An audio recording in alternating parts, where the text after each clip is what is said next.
بسم اللہ الرحمن الرحیم۔ میں نے مذہب شیعہ کیوں اختیار کیا، یہ کتاب کا موضوع ہے جو شام کے شہر حلب کے رہنے والے علامہ محمد امین انطاکی نے لکھی ہے۔ 1962 میں اس بزرگوار کی رحلت ہوتی ہے۔ 66 سال کی عمر میں انہوں نے یہ کتاب لکھی اور تفصیل لکھی ہے کہ میں شیعہ کیوں ہوا۔ ہم نے گزشتہ کسی ویڈیو میں عرض کیا کہ ان کا اصل ماخذ جو شیعیت کو سمجھنے کا تھا وہ المراجعات سید شرف الدین موسوی عاملی۔ ہمارا یہ موضوع میں بارہا ہی عرض کر چکا ہوں کہ اس لیے نہیں ہے کہ ہم یہ چاہ رہے ہیں کہ فلاں شیعہ ہو جائے۔ 3 چیزیں ہم مد نظر رکھ کے ان موضوعات کو چھیڑ رہے ہیں۔ پہلے یہ کہ آج کل اس دور میں بھی حقائق کو جاننے بغیر بہت سارے ایسے جوان ہیں جو الزامات اور یہ بہتان کا ایک بچھاڑ کیے ہوئے ہیں۔ ان کے لیے وضاحت کرنا مقصود ہے کہ دیکھیے آپ بھی تحقیق کیجئے اور حقائق کو جانیے۔ تو یہ ایک قسم کے یہ موضوعات دعوت ہیں ان جوانوں کو جو بغیر کسی چیز کو پڑھے، بغیر کسی شیعہ عالم سے پوچھے، جن پر اعتراضات ہو رہے ہیں ان سے اس اعتراض کے بارے میں پوچھنے سے پہلے جو ہے وہ اعتراض کر دیتے ہیں۔ تو پہلا موضوع ہمارا یہ اس لیے ہوتا ہے کہ ہم ان جوانوں کو یہ دعوت دیں کہ آئیے آپ بھی تحقیق کیجئے۔ دوسرا یہ ہے کہ جنہوں نے تحقیق کی ہے انہوں نے نتیجہ کیا نکالا، پھر ان کی کتابوں کا تعارف ہو جائے گا۔ اور تیسری چیز یہ ہے کہ وہ شخصیات جنہوں نے اس مذہب کے لیے پھر اتنی خدمت کی ہے اور اتنی زحمت کی ہے اور کتابیں لکھی ہیں ان کا بھی تعارف ہو جائے اور اس طریقے سے ان کا ایک شکریہ ہو جائے۔ تو یہ حقیقت میں اس موضوع کو پیش کرنے کے یہ 3 مین وجوہات ہوتی ہیں۔ اب یہ جناب شیخ محمد امین یہ لکھتے ہیں کہ میں شیعہ کیوں ہوا یا میں نے مذہب شیعہ کیوں اختیار کیا۔ یہ ان کی ایک کتاب ہے عربی میں اور میں نے کوشش کی ہے کہ اس کا کہیں اردو ترجمہ بھی مل جائے۔ مجھے لگتا ہے کہ جناب علامہ مفتی عنایت علی شاہ صاحب نے ایک کتاب کا ترجمہ کیا ہے، اس کا نام ہے مذہب اہل بیت۔ بہت ابتدا میں ہم نے اردو میں دیکھی تھی، اب یاد نہیں ہے کہ یہ اسی کتاب کا ترجمہ ہے یا خود المراجعات کا ترجمہ ہے۔ بہرحال ہم انشاءاللہ تلاش میں ہیں، جب معلوم ہو جائے گا تو اس کی وضاحت کر دی جائے گی کہ اس کا اردو ترجمہ ہوا ہے یا نہیں۔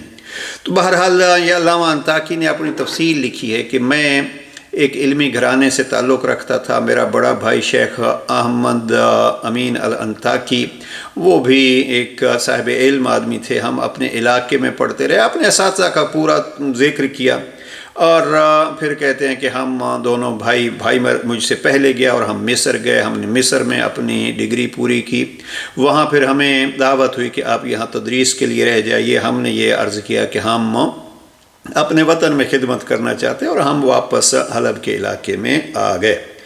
اب یہاں ایک سلسلہ شروع ہو گیا، ہمارا درس و تدریس کا سلسلہ شروع ہو گیا، امام جمعہ و جماعت ہم بن گئے، خطابت کا سلسلہ ہو گیا، فتووں کا سلسلہ ہو گیا۔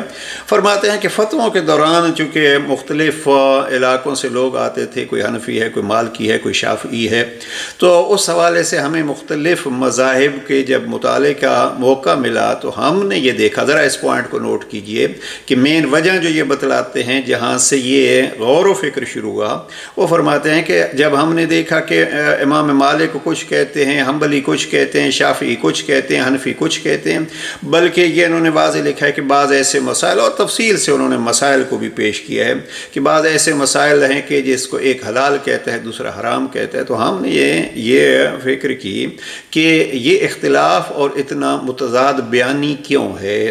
اس وجہ سے ہمیں تھوڑا سا شک پیدا ہوا اور پھر ہم نے مطالعہ شروع کیا۔ مطالعہ کرتے کرتے ہم پہنچ گئے ایک کتاب المراجعات تک، جس مراجعات کتاب نے ہمیں متوجہ کیا کہ آپ کسی اور طرف جا رہے ہیں۔ حقیقت میں جو ایک سلسلہ ہے اور بعد از پیغمبر تا قیام قیامت ان کا ایک ہی سلسلہ ہے، وہ ہے مذہب اہل بیت۔ اور پھر فرماتے ہیں کہ ہم نے اس کتاب کا مطالعہ کیا، پھر اس کتاب کے مطالعے کے بعد کچھ شیعہ علماء کے ساتھ ہمارا مناظرہ ہوا اور پھر ہم بھائی آپس میں مناظرہ کرتے رہے، اور پھر اس کتاب المراجعات کے پڑھنے کے 3 سال بعد تک ہم تحقیق کرتے رہے اور 3 سال بعد ہم نے پھر شیعیت اختیار کی اور اعلان کیا۔ پھر جب اعلان کیا تو اس وقت کے مصائب اور اس وقت کی مشکلات کو بھی انہوں نے تفصیل سے پیش کیا ہے۔ بہرحال وہ کہتے ہیں کہ حالت یہ ہو گئی تھی، ہمارے اقتصادی طور پر بائیکاٹ کر دیا گیا تھا، اور کہتے ہیں کہ ہم اگر کسی جگہ پہ کرائے کا مکان لینے جاتے تھے تو وہاں بھی اس کرایہ دار اور اس مالک مکان کے پاس جا کے لوگ کہتے تھے کہ یہ مشرک ہیں، یہ رافضی ہیں، فلاں ہیں، ان کو آپ مکان نہیں دیجیے۔ تو یہ ہماری حالت ہو گئی تھی۔ بہرحال یہ کہتے ہیں کہ ہم بھی پہاڑ کی طرح اپنی اس راہ پہ ڈٹے رہے اور ہلے نہیں، اور پھر یہی صورتحال ہماری جو ہے اس وقت صاحب المراجعات کتاب کے جو رائٹر اور جن کے مصر کے اس ہیڈ اور شیخ کے ساتھ گفتگو ہے، وہ اس حالات سے آگاہ ہوتے ہیں، تو انہوں نے ہمارے ساتھ ملاقات کی، اور پھر ہمارے بہاف جو ہے وہ انہوں نے اس وقت کے مرجع قدیم اور مرجع عظیم جناب آیت اللہ العظمیٰ آغا بروجردی کو خط لکھا، اور پھر اس سے ہماری مشکلات کا وہ ایک سلسلہ جو ہے وہ حل ہوا۔ ہم پھر عراق گئے، عراق میں بڑے بڑے انہوں نے بغداد میں، پھر کربلا، نجف میں بزرگوں کے نام لکھے، ہم کن کن سے ملے، اور پھر وہاں سے ہم ایران آئے، ایران آغا بروجردی سے ملے، مشہد گئے امام علی رضا علیہ السلام کے حرم میں، وہاں ہم حسن آغا ہادی میلانی کو ملے۔ بہت سارے نام انہوں نے لکھے کہ ہم کن کن سے ملے۔ بہرحال اس دورے کو انہوں نے تفصیل سے لکھا ہے، اور پھر کہتے ہیں کہ ہم جب واپس آئے تو مشکلات تو ہمارے اوپر تھیں۔ انہوں نے لکھا ہے کہ بعض افراد جو ہیں وہ اپنے بچوں کو پتھر دے کے اور مٹی کے ڈھیلے دے کے کہتے تھے ان کو مارو اور ان کو کہو کہ یہ تربت حسین ہے، یعنی ایک ظلم بھی کیا جا رہا ہے اور مذاق بھی اڑایا جا رہا ہے۔ تو وہ فرماتے ہیں کہ ہم نے سب کچھ برداشت کیا۔ بہرحال یہ تو سلسلہ رہتا ہے، جب راہ حق کی طرف کوئی آتا ہے تو یہ سلسلہ رہتا ہے۔ اب پھر کہتے ہیں کہ جب یہ سلسلہ ہمارا دنیا کے دوسرے افراد تک بھی پہنچا تو انہوں نے ہم سے رابطہ کرنا شروع کیا کہ آپ شیعہ کیوں ہوئے، آپ نے یہ مذہب شافعی کیوں چھوڑا ہے۔ تو ہم ہر ایک کے لیے وضاحت کر رہے تھے، اور پھر وضاحت کرتے کرتے جو ہے وہ ہم نے ایک کتاب بھی لکھ دی کہ ہمارا اصل مقصد کیا تھا اور ہم کیوں شیعہ ہوئے ہیں۔ تو بہرحال انہوں نے پھر اس کتاب کو لکھا، اور اس کتاب میں جو چیزیں ہیں میں یہ عرض کروں کہ اگر اس کو کہا جائے کہ المراجعات کا ایک قسم کا انہوں نے خلاصہ کر دیا ہے، اور وہی جو عمومی طور پر چیزیں پیش کی جاتی ہیں وہ چیزیں انہوں نے اپنے انداز سے اور اپنے مطالعے کے حوالے سے پیش کی ہیں۔ انہوں نے تقریباً 6 آیات الہیہ کو مذہب حقہ کی دلیل کے طور پر پیش کیا ہے، جن میں آیت ولایت ہے، آیت تطہیر ہے، آیت مباہلہ ہے، آیت مودت ہے، آیت صلوات ہے، اور یا ایھا الرسول بلغ ما انزل، جس کو آیت تبلیغ کہتے ہیں، یہ آیت تبلیغ ہے۔ اور پھر ہر ایک کا ثبوت پیش کیا ہے، اور اس کے ضمن میں احادیث کا تذکرہ کیا۔ اسی طریقے پھر انہوں نے 6 احادیث بیان کیے ہیں۔ حدیث دار ھذا علی اخی و وزیری و وصی و خلیفتی من بعدی، اس حدیث کو پیش کیا ہے۔ حدیث ثقلین، حدیث منزلت، انت منی بمنزلت ہارون من موسیٰ الا انہ لا نبی بعدی، حدیث منزلت، حدیث سفینہ، مثل اہل بیت مثل سفینۃ نوح من رکبہا نجا ومن تخلف عنہا غرق وہوا، حدیث مدینۃ العلم یا علی انت منی بمنزلت، حدیث مدینۃ العلم انا مدینۃ العلم وعلی بابہا، اور 12 خلیفے ہوں گے، یہ حدیث انہوں نے پیش کی ہے۔ یہ 6 حدیثیں انہوں نے پیش کی ہیں، اور ایک دلچسپ باب انہوں نے بنایا ہے اعلمیت علی، اور اس پہ پھر خلفاء کا، حضرت عائشہ کا اور باقی بزرگان کا حوالہ دیا ہے کہ وہ بھی کہتے ہیں کہ سب سے اعلم علی ہیں۔ تو یہ ان کی کتاب کا ایک خلاصہ اور ایک تعارف ہو گیا، اور اس کے ضمن میں یہ بھی ہے کہ آپ متوجہ رہیے کہ جب انسان کسی راہ مستقیم پہ آتا ہے اور کسی کے اس جدی پشتی ایک راہ کو چھوڑتا ہے تو اس کو مشکلات کا سامنا ہوتا ہے۔ یہ پھر تفصیل انہوں نے لکھی کہ ہمارے خلاف ایک حلب میں تنظیم بنائی گئی الدعوۃ المحمدیہ الی صراط المستقیم، اور انہوں نے کیا کیا مشکلات ہمارے لیے پیدا کیں اور ہمارے خلاف کیا کیا لکھا گیا۔ بہرحال پھر کیا ہوا کہ یہ سلسلہ ایک صدقہ جاریہ بنا. مجھے وہ حصہ آخر میں بڑا دلچسپ لگا کہ جب لوگ آتے تھے پوچھتے تھے اور کہتے تھے آپ کیوں شیعہ ہوئے ہو، تو پھر ان کو بتلاتے تھے تو وہ بھی ہمارے جیسے ہو جاتے تھے.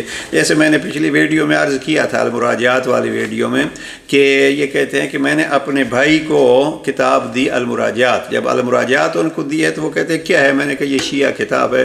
کہتے ہیں کہ یہ گمراہوں کی کتاب ہے، مجھے شیعوں سے نفرت ہے، اس کو مجھ سے دور کرو، مجھ سے دور کرو، مجھ سے دور کرو. میں نے کہا بھئی پڑھ تو لو، عمل نہیں کرنا. تو انہوں نے رات کے لیے لی، پڑھی، اور صبح وہی اثر تھا جو مجھ پہ اثر تھا. اسی طریقے پہ انہوں نے بہت سارے افراد لکھے ہیں. شام کے بعض علاقوں سے علماء کا آنا، پھر مصر سے ایک عالم آتے ہیں، وہ فرماتے ہیں کہ بہت طویل ان سے ہماری گفتگو رہی، اور وہاں جا کے لکھتے ہیں کہ ہم بھی اسی راہ پہ آ گئے ہیں جس راہ پہ آپ ہیں.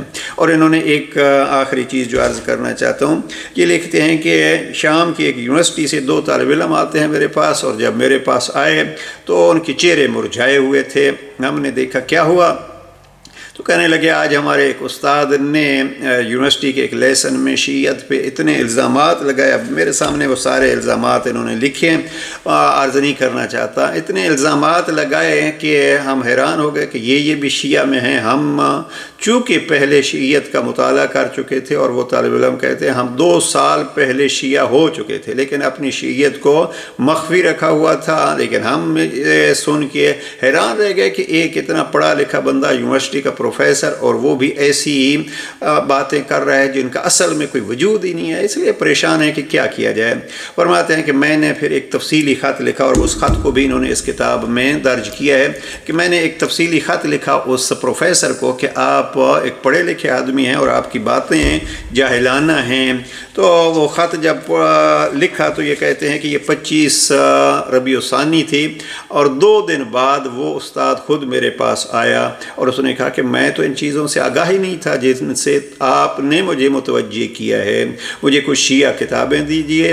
پھر فرماتے ہیں کہ میں نے ان کو المراجعات دی، اور بعض کتابوں کا انہوں نے نام لکھا کہ میں نے وہ کتابیں دی ہیں. اور جب میں نے یہ کتابیں دی ہیں تو پھر 1 ہفتہ بعد وہ میرے پاس آتے ہیں اور کہتے ہیں کہ میں بھی اسی راہ پہ ہوں جس راہ پہ آپ تھے.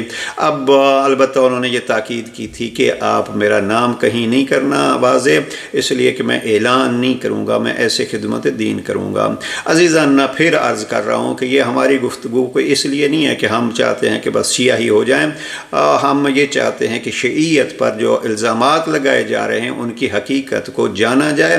پروردگار ہمارے جوانوں کو بھی یہ ہمت دے اور توفیق دے کہ وہ اپنے ایسے ماخذ، اپنی ایسی کتابیں، جیسے میں ایک عرض کر رہا ہوں المراجعات ہے، اصل الشیعہ و اصولها ہے، ایک کتاب کسی وقت اس کا تعارف کرائیں گے، بلاغ المبین، اردو میں بہترین کتاب ہے، فلک النجات ہے. یہ کتابیں کوشش کیجئے جوانان. اور اس سے بھی بڑھ کے آپ یہ کیجئے کہ اپنی تفسیر کی کتابیں دیجئے عزیزان کو، مثلا نہج البلاغہ دیجئے، صحیفہ سجادیہ، دعائیں دیجئے، یہ علمی چیزیں دیجئے تاکہ لوگ آگاہ ہوں کہ شیعیت کی حقیقت کیا ہے. اور جب کوئی حقیقت سے آگاہ ہو جائے گا تو کم از کم ایک مرحلہ یہ ہوگا کہ وہ دشمنی چھوڑ دے گا. اور پھر جو اس سب کچھ جاننے کے باوجود بھی دشمنی پہ باقی رہتا ہے تو پھر انسان بڑے اطمینان اور صبر کے ساتھ اس کو برداشت بھی کر سکتا ہے کہ میں نے اپنا فریضہ انجام دیا ہے. پروردگار توفیقات خیر میں اضافہ فرمائے. یہ سلسلہ ہم نے اپنی روٹین سے ہٹ کے، ہم بر صغیر کے کچھ افراد کے نام لے رہے تھے، اب یہ ذرا روٹین سے ہٹ کے ایک عرب کا تذکرہ آ گیا ہے. ورنہ ایک ویب سائٹ ہے، کسی وقت اس کی تفصیل عرض کروں گا، جس میں ہزاروں افراد جو شیعہ ہوئے ہیں، اور بہت سارے ان میں سے اب موجود ہیں اور ان کے رابطے بھی موجود ہیں. آپ ان سے سوال بھی کر سکتے ہیں، اور انہوں نے واضح کیا کہ ہم کیوں شیعہ ہوئے ہیں. تو ایسا ایک سلسلہ موجود ہے، لیکن ہم اس بات کو زیادہ شاید نہیں پھیلائیں. 1-2 اور شخصیات کا تذکرہ کر کے ہم کچھ اور کتابوں کی حد تک کا وضاحت کریں گے اور کتابوں کا تعارف کرائیں گے جو مذہب شیعہ کی حقانیت کو بیان کرتی ہیں. پروردگار توفیقات خیر میں اضافہ فرمائے. والسلام علیکم ورحمۃ اللہ.